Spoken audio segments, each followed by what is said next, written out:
Assalamualaikum warahmatullahi taala wabarakatuh. Selamat sejahtera, selamat salam reformasi, salam perjuangan saya ucapkan kepada tuan-tuan dan puan-puan yang alhamdulillah, terima kasih yang ada di YouTube, Facebook, Twitter, TikTok. Terima kasih juga saya ucapkan kepada semua.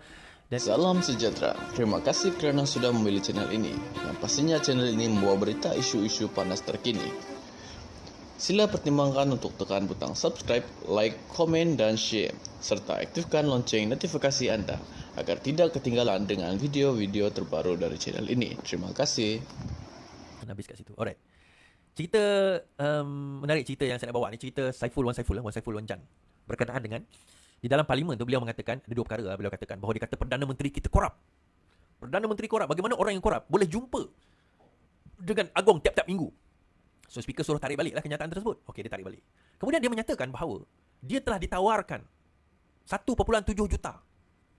1.7 juta iaitu peruntukan itulah untuk beliau nak menyatakan sokongan kepada Perdana Menteri. Dia kata. Kita baca dulu. SPRM. Mesej tak sampai sejam lepas saya dakwa ditawar 1.7 juta. Ahli Parlimen Tasik Gelugur, Wan Saiful berkata dia akan memberi kerjasama kepada SPRM berhubung dakwaan. Dia ditawarkan habuan serta peruntukan 1.7 juta untuk menukar sokongan kepada Perdana Menteri. Bekas Ketua Penanggung Bersatu itu mendakwa dia dihubungi pegawai SPRM setelah membangkitkan dakwaan itu di Dewan Rakyat tengah hari tadi. Tak sampai 1 jam setelah saya berucap, saya dapat mesej dari pegawai SPRM, saya minta saya hubungi mereka. Saya akan patuh. Cuma saya nak tanya apa tindakan yang akan diambil untuk menghentikan penggunaan wang rakyat sebagai umpan kepada Ahli Parlimen Bersatu dakwanya. Terdahulu ketika sesi perbahasan yang di-Pertuan Agong, Wan Saiful mendakwa dia telah hadir 4 pertemuan dengan individu berbeza untuk memujuknya untuk menyokong Anwar. Selain tawaran peruntukan, dia mendakwa turut ditawar peruntukan untuk projek mesra rakyat. Selain ditawaran untuk membatalkan pendakwaan jenayah yang dihadapinya. Dakwaan itu mengundang kekecohan dengan ahli parlimen kerajaan menyifatkan Wan Saiful sekadar menjaja kabar angin. Kalau nak jantan, buat laporan SPRM, kata RSN Raya. Bagaimana Wan Saiful kata dia tidak pelik jika dakwaan itu dinafikan oleh pihak kerajaan. Tak apalah, kita faham mereka terpaksa spin katanya. Setakat ini, sudah ada 6 ahli parlimen bersatu yang menyokong Anwar. Pembangkang mendakwa peralihan sokongan itu dibuat melalui ancaman dan tawaran habuan kepada mereka. Sebelum ini, ahli parlimen Bukit Gantang telah mengistilahkan sokongan kepada Perdana Menteri. Baik. Now, kita dengar kat sini. Dia kata ada 4 pertemuan yang berlaku sebelum ini. Dewan Panas Wan Saiful dakwa ditawar 1.7 juta. Ketika membahaskan, dia kata bahawa betul lah sama 1.7 juta kepada ni. Kepada beliau dia kata. 1.7 juta ditawarkan kepada beliau. Baik. Cerita yang saya dengar tuan-tuan. Cerita yang saya dengar lah. Ini cerita saya dengar. Kata Bak Saiful juga macam Saiful juga. Saiful pun cakap dengar kat dalam parlimen. So saya pun boleh cakap dengar lah. Cerita yang saya dengar sebenarnya ada bahawa pihak dikatakan berjumpa dengan seseorang. Dia tak kata Saiful. Sebab dia tak cakap dengan saya Saiful. Dia kata seseorang. Dan seseorang itu sangat penting di dalam bersatu. Seorang yang sangat berjawatan tinggi di dalam bersatu. Okay? Dan saya dapat berita ni. Orang tu cerita kat saya. Bahawa dia ada orang akan berjumpa seseorang penting dalam bersatu. Dan menunggu untuk orang itu mengumumkan sokongan terhadap Perdana Menteri. Okay? Baguslah saya kata. So apa masalah dia? Dia kata isunya orang itu minta 2 juta.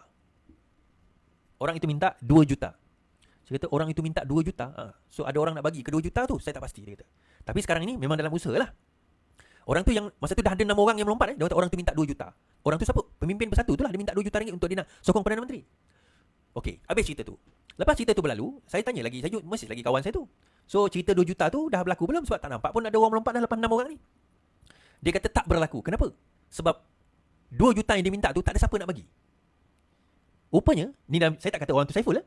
Wan Saiful Wan Jan. Saya tak kata orang tu Wan Saiful Wan Jan, tapi dia kata pimpinan tertinggi. Yang kalau dia melompat memang dia yang 4-6 orang tu setakat ahli parlimen biasa je. Yang ni memang pimpinan tertinggi.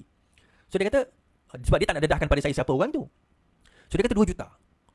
Oh okey, 2 juta. Tapi berlaku tak? Tak berlaku. Kenapa? Sebab yang dia minta 2 juta tu duit 2 juta tu orang tak sampai, maksudnya tak diberikan. Orang tak, yalah, kononnya orang yang nak bayar itu orang tu tak bawa. Tak berlaku pun transaksi 2 juta tu, menyebabkan dia sendiri tak tak berlaku lompat parti, tak berlaku sokongan lah kita kata. Okey, dan saya pun habis macam tu jelah cerita dia, saya macam okeylah, dah habis cerita. Tiba-tiba keluar cerita ini mengatakan berlaku 4 kali pertemuan tawaran 1.7 juta. And then kita fikirlah two by two together. Ni saya fikir, adakah tawaran 1.7 juta itu berkaitan dengan 2 juta yang saya sebut, yang saya dengar itu berkaitan dengan Wan Saiful Wan Jan? Itu timbul satu persoalan. Dan dia mengatakan bahawa berlaku 4 pertemuan, 4 bukan sekali, 4 pertemuan. Jadi kalau berlaku 4 pertemuan, soalan saya, kenapa sampai ke 4 pertemuan tidak ada laporan SPRM atau laporan polis dilakukan? Takkan berlaku 4 kali, dia tak kenal 4 orang tersebut. Dan kalaupun dia seorang yang berprinsip, dia takkan terima tawaran duit dan sebagainya, mestilah dia sudah memasang perangkap. Wan Saiful ni bukan orang bodoh tuan-tuan, belajar kat UK. Kan? Belajar kat UK, pelajar pintar. Mesti dia sudah memasang perangkap, kamera ke, ada dia punya rakaman suara ke. Kalau dia berprinsip, kenapa sampai 4 kali membenarkan pertemuan tersebut? Kalau dia berprinsip, sekali-sekali habislah. Dah lah. Kenapa sampai 4 kali? Kenapa seolah-olah? Sebenarnya seolah-olah, saya tak menuduh, tapi seolah-olah dia sengajakan bahawa pertemuan itu diadakan. Sengajakan. Dan tiba-tiba bawa parlimen kata saya telah ditawarkan jutaan ringgit. Saya ditawarkan, kes saya dibuang. Saya ditawarkan itu, ditawarkan ini. Betul kan? Convenient. Dan soalan kita mudah je lah. Kalau begitu, kenapa tidak dilaporkan kepada SPRM? Itu soalan yang simple. Oh, tak percaya kepada SPRM. Kalau tak percaya kepada SPRM, kenapa sebut kat dalam parlimen pertemuan tersebut? Kenapa tuduh Perdana Menteri korup? Even katakanlah ada berlaku pun, kenapa tiba-tiba dia membuat konklusi bahawa orang itu adalah orang Perdana Menteri? Kenapa? Tuan-tuan, kenapa dengan 150 lebih 160 kursi yang Anwar ada, dia perlu satu lagi kursi daripada Taksir Gelugor? Kenapa?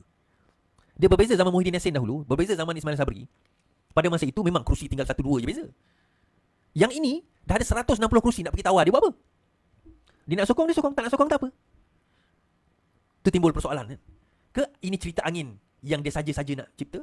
Dan kalau benar itu berlaku, kenapa disebut dalam Dewan? Tuan-tuan, untuk makluman, siapa yang sebut dalam Dewan, yang menyebut dalam Dewan tu, dalam Dewan kita tak boleh saman dia.